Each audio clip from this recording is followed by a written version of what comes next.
E se existisse um manual, um guia antigo, feito não para os vitoriosos, mas para quem está em ruínas? A nossa análise de hoje mergulha fundo no Salmo 6, um texto que não foi escrito de um trono, mas do chão, para aquele momento em que tudo parece ter desmoronado de vez. Já parou para pensar nisso? Nesse ponto de esgotamento total, quando a pessoa se ajoelha não por um ato de fé, mas porque simplesmente não tem mais força para ficar de pé? Essa frase, olha, ela nos joga direto no coração do Salmo 6.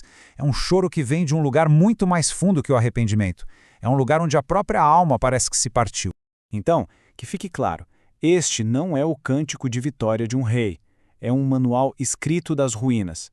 Davi não escreveu isso do alto do seu trono, mas de um lugar de colapso, um colapso total, na saúde, na fé, na força. É um texto que funciona como uma chave, sabe? Mas é uma chave que só pode ser girada por mãos que já sentiram o que é estar quebrado. Mas como é que essa ruína se parece em palavras? Para a gente entender de verdade, a gente precisa olhar bem de perto a linguagem que o Davi usa. Vamos mergulhar nas palavras que ele escolheu para tentar expressar uma dor tão, mas tão profunda. A primeira súplica de Davi aqui é surpreendente. Ele não pede para escapar da correção. Pelo contrário, mas ele faz uma distinção que é crucial. Ele pede a vara de um pai que corrige para ensinar, e não a espada de um juiz que fere para punir. É um pedido não por isenção, mas por um tipo muito específico de dor, uma dor que redime. Quando o Davi disse "estou fraco", a palavra original em hebraico, umlau, pinta um quadro devastador. Não é só uma fraqueza muscular, sabe? Pensa numa planta que ficou sem água, murchando aos pouquinhos, perdendo a cor, perdendo a vida. É uma descrição de um definhamento que vem de dentro. E a dor vai ainda mais fundo. Quando Davi fala que seus ossos estão perturbados, a palavra hebraica para ossos, etsem, também significa a essência de uma pessoa, o seu eu mais profundo. Então, imagina só a cena. Não é uma dor superficial, é a própria estrutura existencial da pessoa que está tremendo. E é exatamente essa a sensação, não é? Essa definição de etsem dá nome àquele sentimento horrível de desintegração interna. O corpo continua ali, funcionando, mas a essência, a alma, parece que já foi embora. E aqui Davi faz uma coisa de uma audácia incrível. Ele meio que negocia com Deus. Ele argumenta que a morte dele seria uma perda para o próprio Deus, porque lá no Sheol, no reino dos mortos, não existe louvor. O desejo de viver se transforma num apelo para continuar sendo útil, para que sua voz não seja silenciada. E então, do nada, tudo muda. No meio de todo esse desespero, o tom do salmo vira completamente, sem nenhuma razão aparente, sem nada externo acontecer. Esse é o grande mistério do Salmo 6. Como é que alguém vai do fundo do poço para a certeza da vitória num piscar de olhos? A pergunta que ecoa há séculos é justamente essa. O que acontece no silêncio entre o versículo 7 e o 8? Entre o choro desesperado e a ordem firme? É nesse espaço invisível que mora todo o poder de transformação do Salmo. Olha só esse contraste. De um lado, exaustão total, um leito inundado de lágrimas. Do outro, uma ordem firme e a certeza de ter sido ouvido. E o mais incrível é que essa certeza chega durante a tempestade, não depois que ela passou.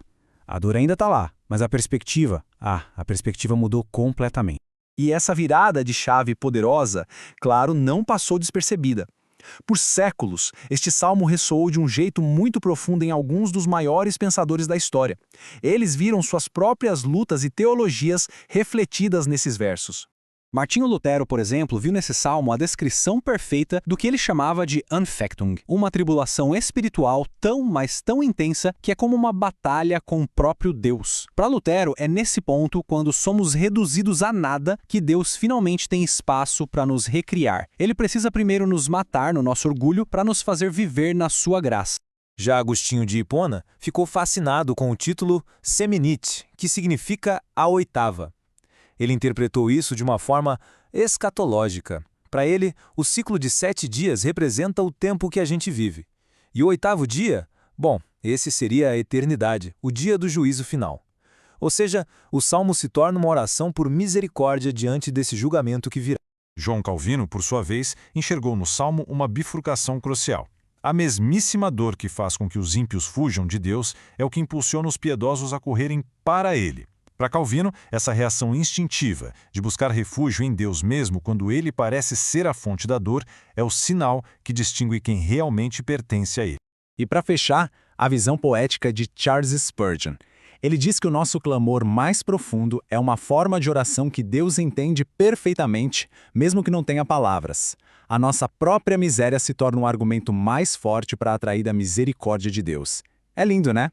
Tá, mas como é que todo esse peso histórico e teológico se conecta com a vida hoje? É que este salmo não é uma peça de museu. Ele é uma força viva, uma força que sustenta. Pensa na história de Miriam, uma mãe solo que perdeu tudo. O que a manteve de pé não foi a própria força. Foi repetir, quase como um mantra, as palavras "Tem misericórdia de mim, Senhor, porque sou fraca". Ela reconhece que a força não veio dela. Ela foi sustentada quando não havia mais nada. Ou o caso de Leandro, um empresário que faliu. Ao ler o verso "Tenho o rosto consumido pela mágoa", ele sentiu que pela primeira vez alguém o entendia de verdade. Aquele momento de identificação não o trouxe de volta à riqueza, não, mas o trouxe de volta a si mesmo. Então, afinal, qual é o caminho prático que esse manual para ruínes nos oferece? Bom, primeiro, não fugir da tristeza, mas usá-la para aprofundar o entendimento.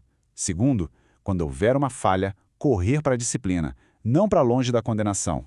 E terceiro, admitir a própria fraqueza, porque ela não é o fim, mas o convite para que uma força maior possa sustentar. Isso tudo nos deixa com uma reflexão final. A verdadeira força, muitas vezes, nasce quando se tem a coragem de parecer fraco. Onde o esforço humano termina, o socorro pode começar. A questão, no fim, não é como eliminar a dor, mas sim que parte dela precisa ser entregue para que finalmente possa ser sustentada.